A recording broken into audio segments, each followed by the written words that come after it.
आइए जानते हैं आज शरद पूर्णिमा की कहानी। एक साहूकार था। उसकी दो बेटियां थीं। वह दोनों ही पूर्णिमा का व्रत करती थीं। बड़ी बेटी हमेशा अपना व्रत पूरा करती थी और छोटी बेटी व्रत को हमेशा अधूरा छोड़ देती थी। साहूकार अपनी दोनों बेटियों का विवाह बड़ी धूमधाम से किया और कुछ समय के बाद दोनों गर्भवती हो गई और दोनों ने बच्चों को जन्म दिया। बड़ी बेटी को तो पुत्र हुआ, परंतु छोटी बेटी की संतान पैदा होते ही मर गए। इसके बाद जब भी छोटी बेटी को कोई संतान होती तो वह होते ही मर जाती। साहूकार की बेटी संतान की मृत्यु से दुखी हो गई। उसने पंडितों से इसका कारण पूछा तो पंडितों ने बताया कि तुम हमेशा व्रत अधूरा करती हो, इस कारण तुम्हारी संतान नहीं बचती है। अगर तुम पूर्णिमा का व्रत पूर्ण विधि से करोगी तब तुम्हारी संतान जीवित रहेगी।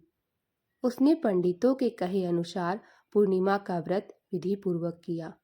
उसके बाद उसे एक लड़का हुआ, परंतु वह भी होते ही मर गया।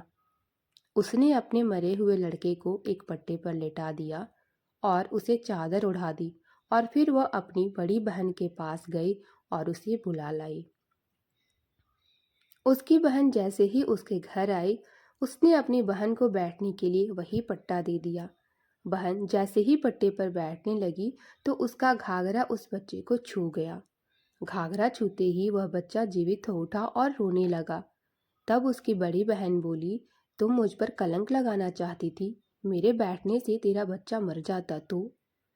तब छोटी बहन ने कहा, वह तो पहले से ही मरा हुआ था, तेरे पुण्यों से ये जीवित हो गया, तेरे भाग्य से इसका पुनर्जन्म हुआ है।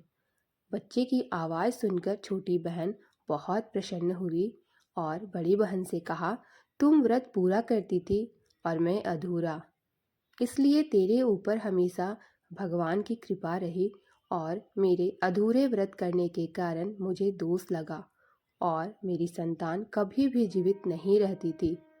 आज तेरे भाग्य से मेरी संतान जीवित हो गई। यह बात उसने जाकर राजा से कही और राजा ने पूरे गांव में ढिंढोरा पिटवा दिया कि कोई भी व्रत करे तो वह पूरा व्रत करे, उसे अधूरा ना छोड़े।